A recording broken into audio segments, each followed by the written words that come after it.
Hey, what's going on? Welcome to Messages from Spirit. I am Michael, and this is where we dive deeper into the energies for this month for Virgo season. We're first going to dive deep into the general energy, what we can expect, and then we'll dive deeper into our sun, moon, and ascendant guidance to make it very personal.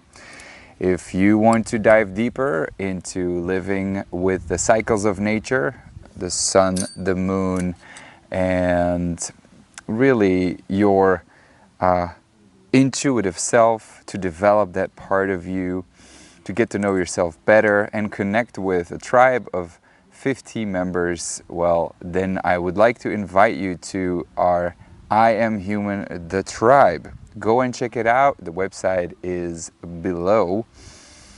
So we are in Virgo season, and Virgo season is where we start to become very practical, and it is the second earth sign. So this is where we go into a kind of transformation. This is where we work, where we do our daily routines. We're starting to, just before we get into Libra, which is the midpoint. Virgo is perfecting the ego that was built in Leo season. It is where we start to focus on this is what I am not versus this is what I am, Leo. So now we're starting to become aware of where we are not as perfect as we thought, and we understand that embodiment is what we are here for, and we start to prepare ourselves to give ourselves to the other person. So this is where we're in between two zones, the ego and the other. So this is the part where, hard work, when we seclude ourselves, or when we go within, when we become the martyr or the hermetist, whatever, we tend to exclude ourselves. We become very lonely. We're just focused on one thing, and we can start to search for a certain kind of connection because we feel so alone, and we do that by focusing so much on what is the truth, where is the truth. There's a certain kind of uncertainty in that. We're trying to control something that is uncontrollable, but in the process, we're making things so beautiful, and we're organizing stuff. And this is why, we have things like a beautiful garden, and where you don't let shit be thrown around like a computer. You see those imperfections around you, So that's Virgo season. And what's interesting is that Mercury, the ruler of Virgo, is retrograde in Leo. So this means that this whole month of Virgo season, we are redefining what it means to be our authentic self, and that we really do what we say. We're searching for a kind of integrity.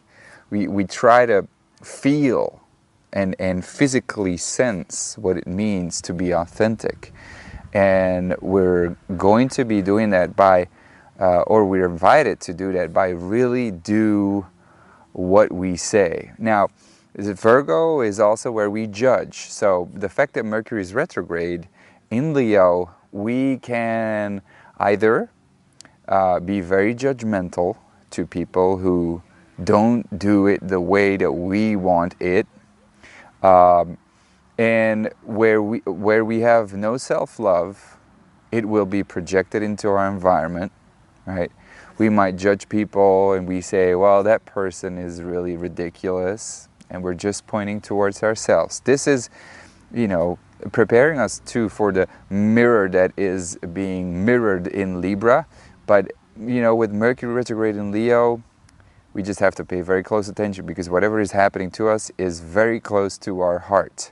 Whatever we judge is really, in this season, the most present, is within you, and there's something reflected where you don't value yourself enough, and where you are not embodying enough what your true authentic being is all about, where you don't allow yourself to shine. So when you say that person is an egotistical asshole, or that person is a shy person, or whatever you're judging about yourself, there's projection outwards, right? And Mercury retrograde is squaring Uranus the moment Virgo season starts. So we are going to be, have stuff delivered on our plate that is very in our face, that is shocking to our nervous system, and we're going to be invited to keep our center,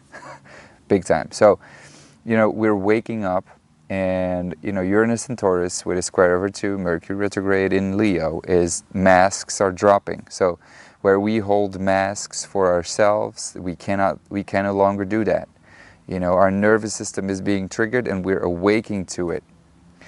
And what's also beautiful is that the moon is in Aries, and it's on the North Node. Now, I am born on that position, and I can tell you from first-hand experience, this is the new all the fucking time. So with Mercury retrograde square Uranus, which is liberation, and it is renewal, and is freedom, Moon in Aries wants to be free. But on the North Node, it is out of your comfort zone the whole time. There is constant growth. It is pushy. And so, when we get caught up in the Mercury retrograde in Leo downside, where we judge others and where we feel offended for not being seen, we're going to go into a fight. Moon in Aries likes to fight. I'm born with that. I fight with my environment, even though when I think I'm at peace. There's something that I want to fight with. So, we want to fight with that. But at the same time, there's warrior energy, and we have the power to see things through and to really, get it. Because Sun in Virgo is about seeing things through, and it's about commitment. It's about doing it. And Venus is squaring Mars and Jupiter and opposing Saturn. This is not going to be an easy Virgo month, all right? This is going to be really hard, because Venus is the dispositor of the South Node in Libra, which is relationships. And so there's people on our path being thrown that we judge, that judge us, that are going to make it very difficult for us, and that are testing our commitments to our true spiritual spine. And where we are being tested in our integrity, into our words, and our commitments to our words. There is a certain level of maturity that is being reached in embodying something, which is Venus, and the relationship with Saturn. So there's a maturation process where we're putting our service out there in the world, but there's tests all the fucking time where it's being thrown our path. Are you committed to this? Do you really need this? Do you really want this? Are you sure? It's just the whole time. And Mercury retrograde in Leo is like, is this authentic? Is that authentic? Are you sure? And the Sun in Virgo is about, let's eliminate what no longer belongs here. That's your task. But if we get caught up in the perfection part and the suffering with Venus opposite Saturn, we feel guilty for not doing the right thing. The shoulda, coulda, woulda. It's just like, fuck, And so that's our task. That's what's going on. That's the astrology behind it. And I think we will hit a lot of walls in our commitments, but the Moon in Aries is going to break through it, and is going to give us that push to follow through, because we will fall down, and we will have the energy to get back up again. It's tiring with Venus opposite Saturn. It is always hitting a wall. We will always be confronted by someone or something that throws a roadblock. But Moon in Aries fights with it, sees things through. Mars in Gemini is searching for an answer. But we can get caught up in dialogue, we can get caught up in doing too much research, in like, you know, this versus that, and you are wrong and you are right, and that's where we have to stay out of. What we're being asked to do then is to keep focusing on a new future, to keep your eyes on the bigger picture instead of losing yourself in the detail. Because you're going to lose yourself into the detail. Now, the good thing about the detail here is that you will find things that are not correct. And it is the purpose is that it comes up. But you cannot get lost in that detail. What you then have to do is search maybe for a synergetic response where you find a new solution, where you find a solution to, like, out of the 1 + 1 is not 2, but is 3 or is 11, whatever. You get creative. And you use your right brain intuition to find a solution, because you understand that that situation that is being created is built by you and is made up by you, is being mirrored by you, because you're judging something about yourself that the other person comes and delivers as a message, and you are now being invited to zoom out and find a new, better way where you both can benefit. And that's not an easy path with Mars in Gemini, with Jupiter in Gemini, you know, with Venus in Virgo. It's like, no, I'm right. Mercury retrograde in Leo, I am right, you are wrong, and it has to go my way, and it has to be done that way. Or, you know, we can flip into the other side of the spectrum with Venus in Virgo, and that is the martyr, where we suffer, where we, you know, find ourselves guilty and we haven't done enough, and we can go into this downward spiral of, you know, self-pity and oh, poor me, and get into the victim behavior, right? And then we get into a kind of Saturn depression mood. And, you know, that's what this Mars and Saturn in the mix is: inflammation and is chronic disease. It's like, whenever that is popping up, it's just a message that, you know, as Paul Chek says, the pain teacher, you know, it's a clear message that you're not living your authentic self, that, you know, you're not listening truly to the messages that is saying something about your heart expression. You know, if you cannot allow yourself to shine in any moment, to, you know, accept a certain amount of money, or accept a certain person in your life, or a gift, or, you know, when there's a reaction to a certain kind of food, you're not accepting that into your body. All these things is a judgment, and is a lack of self-love and a lack of creative expression and authenticity, where we judge that part of ourselves. And, you know, so it's gonna be a lot of that this Virgo season, and hopefully we get better at self-acceptance and allowing ourselves that stage, and to really do what we say.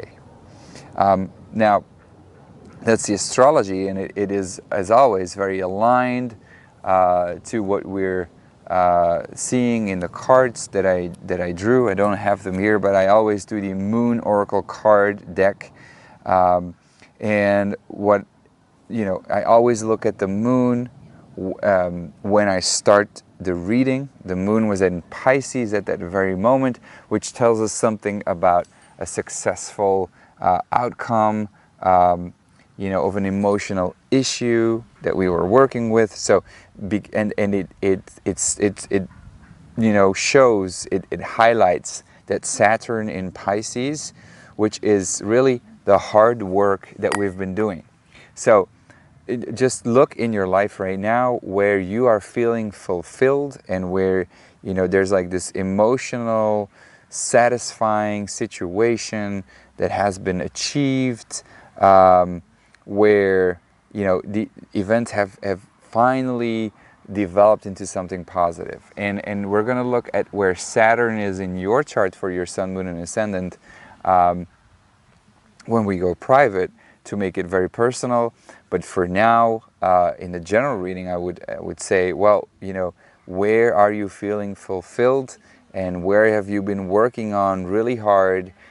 There should be results. If you're not feeling fulfilled at all this Virgo season, then there's something that you have not put the work in. It's just that plain simple. So there should be some euphoria, there should be some feeling of fulfillment, and so, that's where the hard work has been. And that is what is the underlying energy of this, what I'm about to show you. Now, the other moon card that I drew showed it was a moon in Taurus, which is slowing down on all fronts. We're being asked to slow down on all fronts.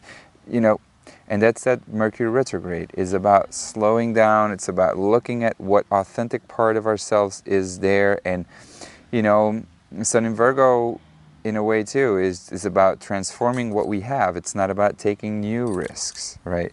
So no new risks, work with what you have. No new investments. Dark moon in Taurus is what I drew. So you're being invited to do no new investments. Work with what you have, with what you've built, and what you've been working on. And if you're not feeling satisfied, fulfilled, just keep working on what you've been working on and trust the process. And so, the card that I then drew was, well, what has to be done next? And it showed two paths. And that is clearly that Jupiter in Gemini, Mars in Gemini, where there's far thinking, there is a long distance travel going on mentally or physically. We're feeling nervous on there's, even though I'm telling you, no new investments, no new projects, there is something new developing. There's a new stage. We're coming from something because there's a fulfillment, and so now it is morphing to something new. And we're feeling nervous. We feel this pull, too, with Moon in Aries to go and get it, to do it. There's excitement, and there's important decisions to be made. And the chances that there is going to be two things that we have to decide about. But, it is about seeing that bigger picture. This is where I talked about in the astrology reading about getting lost in the detail so much. Because we see the detail, and it had to be shown. We had to be shown the whole, compartments of the worm. The worm is made up out of multiple segments. Well, we had to be shown that, but now we cannot get lost in the detail. We have to zoom out and see the whole ground. It's not just about where the worm is. What is the worm doing? What's it creating? See the bigger picture. Keep the eyes on the whole view. Like the worm is there so that it can, really dig into the ground and make it better, fertile, softer. When we get lost on there's a worm and there's something wrong here and we have to take it. No, the worm is really part of a bigger, biosphere, and it has its place. We cannot get lost into the detail. So, luckily, what the result is we're going to make a decision, and we're going to be the result is that we're going to be extremely serious towards our possessions. People, what's been shown me is that people are going to be really extremely possessive about what they've acquired. They even though it's as if they made that decision, we're going to make that decision, and there's this kind of uncertainty still. We made that decision and we feel so, maybe, I'm not going to say sad, but it's just as if we wanted to have those two, but we had to make a decision, and now we're going to double down on just, protecting that. And that is that moon in Aries, really. It's about protecting that. That's what we're going to do. There's this security protection We're in a strong material possessive mood, and we're going to do whatever it takes to keep the familiar, right? But you know, even then, what's been shown me is that there is something where we're going to be, you know, we're going to go through transformation, big time. There's people going to paint bad pictures about us, but it's just an illusion, first and foremost. And we're going to have to, you know, cut really everything that is no longer useful. We're going to have to be very, what should I say, very decisive about. Like, I think the good thing here is what I find so much stability and groundedness in one way, where when we made that decision and with that euphoria that we had and the hard work that we did, and then, you know, it's important to make a decision, and yes, we're going to feel protective and possessive about it, but that's good because it's going to help us to really, you know, protect what is useful. Now, we're going to have to, something that we're going to have to pay attention to is that we don't keep protecting things that are no longer useful. So we've got, it's to some extent we're being asked to let go. This is the Scorpio Lilith card that I drew as what has to be done by you. The thing is that, you know, since we're so protective and possessive about a thing, people are jealous. There's jealousy going on. You know, Venus square Mars, Venus in Virgo, square Mars in Gemini. That's jealousy. That's, you know, in Jupiter. There's a lot of jealousy going down. And people are going to try to paint a bad picture of us. Not everybody, but some people. There will be certain people in our life where that will happen, and those again are just the mirror of where we judge ourselves and where we are projecting it outward so that we can see what we don't like about ourselves, where we don't think we deserve something. And so it's gonna be a month, like I said, Venus opposite Saturn, where you're gonna have to survive against all odds, where we're being tested in our spinal integrity, our spinal, you know, just our spine. Can we keep our spine straight? And we're being asked to use our uttermost passion to make sure that the desired end is reached. Again, because there's euphoria and you're seeing things developing in a certain beautiful way. And now it's really time to make a decision and to really protect what is yours, but to, in a certain way, see where things are no longer useful to hold on to, and to strip it down to the real core of what it is truly about. And that's what we're going to be diving deeper into the tribe, to get into your sun, moon, and ascendant and see what actions we have to take specifically. So thank you so much for being here on YouTube, and I'm now going to take it to the tribe. See you all there. Much love.